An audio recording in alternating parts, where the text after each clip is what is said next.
Welcome to Learn Bible Languages. We're here to explore God's Word in, well, multiple languages, aiming to grow in faith and maybe sharpen those language skills along the way. That's right. And today, we're doing a deep dive into the Morning Watch Bible verses for the week of April 20th to April 26th, 2025. Exactly. We've got the verses lined up in English and Spanish. We're going to, unpack them a bit, look for connections, insights, things that might resonate. It should be interesting. We've got quite a mix of texts, Gospels, Proverbs, historical books, epistles. Seeing them together can be quite revealing. Okay, let's jump right in. Sunday, April 20th. First up, John 17:3 in English. And this is life eternal, that they might know thee, the only true God, and Jesus Christ, whom thou hast sent. And the Spanish. Y esta es la vida eterna, que te conozcan a ti, el único Dios verdadero, y a Jesucristo a quien has enviado. So eternal life is knowing God and Jesus. What strikes you first about that definition? It seems so focused. It really is. The key thing for me is that it's not just about duration, like living forever. It's about the quality of that life, defined by relationship. Knowing God. Knowing, like really knowing. Precisely. The Greek word used here, gnosko, and similarly, knister in the Spanish, implies an experiential knowledge. It's intimate, personal, not just knowing about someone. Right, like you know a friend, not just facts from a book. Exactly. So eternal life starts now in cultivating that knowing relationship. It reframes the whole concept, doesn't it? It really does. Okay, second verse for Sunday. Proverbs 21:2a. English. There is treasure to be desired and oil in the dwelling of the wise, but a foolish man spendeth it up. Spanish. Tesoro precioso y aceite hay en la casa del sabio, mas el hombre insensato todo lo disipa. This one feels quite practical. Wisdom saves, foolishness wastes. Yeah, it's a classic wisdom contrast. Treasure and oil were, symbols of security, wealth, essentials back then. The wise person is prudent, they manage resources well. But the foolish one just dissipates it all, spends it up. Right. And you have to wonder, what's the treasure and oil in our lives today? Beyond just money, I mean. Good point. Like our time, talents, maybe even spiritual insights. Could be. Are we investing them wisely, letting them accumulate value? Or are we sort of squandering them? It makes you think about what kind of poverty foolishness leads to. Definitely food for thought. Okay, let's move to Monday, April 21st. Okay. Verse 1 is Joshua 24:15, a powerful one, English. And if it seem evil unto you to serve the Lord, choose you this day whom ye will serve. But as for me and my house, we will serve the Lord. And in Spanish, y si mal os parece servir a Jehová, escogíos hoy a quien sirváis, pero y mi casa serviremos a Jehová. That choose you this day, it's so direct, no ambiguity there. None at all. Joshua lays it out plainly. It's a call to conscious decision, not passive belief, but active choice. And that phrase, this day, it has urgency, doesn't it? Yeah, it's not a maybe later kind of thing. Right. And then his own declaration, as for me and my house. That's profound. It's personal commitment, but also leadership, setting a standard. It challenges you to think about your own commitments and, well, who you're influencing. Exactly. What does serving even mean in that context for us today? Then we have Matthew 5:9, English. Blessed are the peacemakers, for they shall be called the children of God. Spanish. Bienaventurados los pacificadores, porque ellos serán llamados hijos de Dios. Beautiful beatitude. It really is peacemakers. What does that actually involve? Is it just avoiding fights? I think it's more active than that. The Greek word suggests actively making peace, constructing it. It's about reconciliation, building bridges, harmony, not just the absence of conflict. So it takes effort. It's not passive. Definitely seems that way. And the reward, being called children of God, it connects peacemaking directly to God's character. It's like reflecting the family business, Yeah, that's a good way to put it. And Tuesday, April 22nd, Hebrews 11:8, English. By faith, Abraham, when he was called to go out into a place which he should after receive for an inheritance, obeyed. And he went out, not knowing whither he went. Spanish. Por la fe, Abraham, siendo llamado, obedeció para salir al lugar que había de recibir como herencia, y salió sin saber a dónde iba. Abraham's story. It's such a huge example of faith, isn't it? Especially the not knowing whither he went part. Absolutely. It's faith in action, defined by obedience despite uncertainty. He didn't have the full picture, the GPS coordinates, so to speak. He just trusted the one calling him. It really highlights what trust means. Sometimes it's stepping out without knowing the destination, relying purely on God's guidance and character. How do we cultivate that kind of faith when we naturally crave certainty? That's the challenge. It is. It's a constant learning process, I think. Then 2 Corinthians 12:10, Paul says, Therefore, I take pleasure in infirmities and reproaches, in necessities, in persecutions, in distresses for Christ's sake. For when I am weak, then am I strong. And in Spanish, por lo cual, por amor a Cristo me gozo en las debilidades, en afrentas, en necesidades, en persecuciones, en angustias, porque cuando soy débil, entonces soy fuerte. This one always feels like a paradox.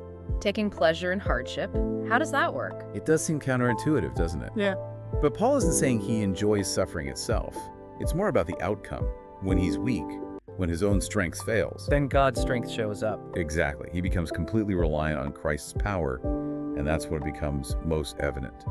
So the weakness becomes the very place where divine strength is experienced. It flips our whole perspective on where strength comes from. So our weaknesses aren't necessarily liabilities. They can be opportunities. That seems to be Paul's point, when experienced for Christ's sake, yeah. Interesting. Okay. Wednesday, April 23rd. Ecclesiastes 3.1 Hal English. I know that there is no good in them, but for a man to rejoice and to do good in his life. Spanish. Yo he conocido que no hay para ellos cosa mejor que alegrarse y hacer bien en su vida. Coming from Ecclesiastes, which can feel a bit heavy sometimes. Right, with all the talk of vanity and cycles. Yeah. This verse feels like a moment of clarity almost. Find joy, do good. It's like an anchor in the midst of life's uncertainties and repetitions. The teacher concludes that amidst everything, the best response is to actively rejoice and to actively do good. There's inherent value in that. What does do good mean here, you think? Big things, small things? Good question. Maybe it's both. Finding joy in the everyday and also making a positive difference through our actions, however small they might seem. Consistent goodness. Makes sense. Second verse for Wednesday, Proverbs 21.23, English. Whoso keepeth his mouth and his tongue keepeth his soul from troubles. Spanish. El que guarda su boca y su lengua, su alma guarda y angustias. Another practical proverb, watch your words, avoid trouble. Seems simple, but... It's incredibly profound, isn't it? The power of speech, or sometimes the power of silence. Guarding your mouth and tongue isn't just about not lying, but also about discretion, timing, tone. Yeah, thinking before you speak, how many troubles could be avoided? Exactly. It protects your soul, your inner self, your peace from angustias, from anguish and distress caused by careless words. How can we practically keep our mouths and tongues? That requires mindfulness. Definitely.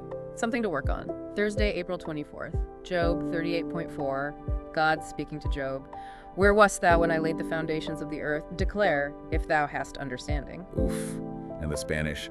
¿Dónde estabas tú cuando yo fundaba la tierra? Házmelo saber si tienes inteligencia. Talk about putting things in perspective. It's quite humbling.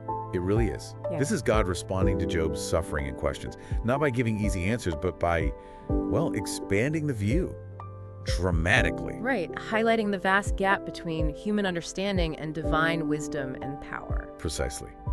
It's not meant to crush Job, I think, but to reorient him. To remind him of God's sovereignty, the sheer scale of creation that's beyond human grasp. It invites humility. How does remembering that perspective help when we're facing our own seemingly huge problems? It can shift things, can't it? Remind us we're not the center, and that the one who laid the earth's foundations is ultimately in control. True. Then, Matthew 13.44, English. Again, the kingdom of heaven is like unto treasure hid in a field, the which, when a man hath found, he hideth, and for joy thereof goeth and selleth all that he hath, and buyeth that field. Spanish.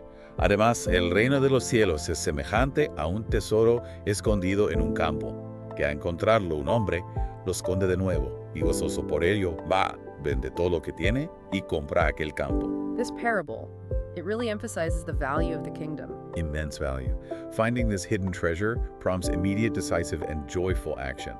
The man sells everything he has. Everything? That's radical. It is. It shows the surpassing worth of the kingdom. Nothing else compares. It makes you ask, what does selling all that you have look like for us, spiritually speaking? Yeah, what attachments, what priorities need to be relinquished or reordered because we found this treasure? It's a call to evaluate what truly holds ultimate value in our lives. Okay, Friday, April 25th. Psalm 33.4, English. For the word of the Lord is right, and all his works are done in truth. Spanish. Porque recta es la palabra de Jehová, y toda su obra es hecha con fidelidad. This feels like a bedrock statement. God's word is right. His works are true. It's a powerful affirmation of God's character. Right implies dependable, straight, reliable. Truth, or faithfulness, fidelidad, means His actions are consistent with his promises and his nature. So you can count on it, you can build on it. Exactly. It's the foundation for trust. Knowing this, how does it impact our confidence when we read his promises or try to follow his guidance? It should give us stability, I think. Hope. Then Psalm 93.4, English. The Lord on high is mightier than the noise of many waters, yea, than the mighty waves of the sea. Spanish. Más que el estruendo de muchas aguas, más que las recias ondas del mar, poderoso es Jehová en las alturas. Wow, the imagery there. The roaring sea, the crashing waves, forces of nature that feel overwhelming. Totally. Uncontrollable power. But the psalm says, God on high is mightier. It contrasts his supreme power with even the most chaotic and powerful elements we can imagine. So when life feels like those crashing waves, Remembering this can bring comfort, perspective. God's power is greater still. that's a reassuring thought. Okay, last day, Saturday, April 26th, Romans 12.9, English. Let love be without dissimulation. Abhor that which is evil. Cleave to that which is good. Spanish. El amor sea sin fingimiento. Aborrecer lo malo, seguir lo bueno. Love without hypocrisy, genuine love, and then this clear command, hate evil, cling to good. It's a strong ethical directive. Love needs to be authentic, not fake or put on, sin fingimiento. And it's paired with this very active moral stance. Yeah, it's not just be nice, it's abhor, hate evil, and cleave to good, hold on to it tightly. It requires discernment. We have to know what is truly evil to abhor it and what is truly good to cling to it. How does that authentic love look in practice? And how do we cultivate both that hatred for evil and devotion to good? Takes intentionality. Our final verse, John 7.52. People dismissing Jesus.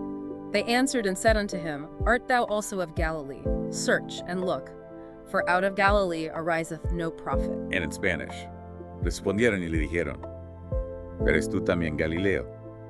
Escudriña y vega de Galilea, nunca se ha levantado profeta. Ouch. Talk about prejudice, judging someone based on where they're from. It's a really stark example, isn't it? Their bias, their preconceived notion about Galilee completely blinded them. They wouldn't even properly search and look, as they ironically suggested. Yeah, they missed the truth right in front of them because of it. It's a powerful warning for us, I think. How can our own biases, cultural, social, personal, prevent us from seeing truth or recognizing God's work, especially if it comes from an unexpected place or person? What are our modern Galilees that we might dismiss without a fair look? That's a challenging question to end on. It really is. Well, that wraps up our deep dive for this week's Morning Watch verses. We hope exploring these passages in English and Spanish has sparked some thought. Yeah, perhaps consider which verses stood out most or how they might connect with your own experiences this week. Maybe even dig a bit deeper into the original languages or context. Absolutely. Thanks so much for joining us on Learn Bible Languages.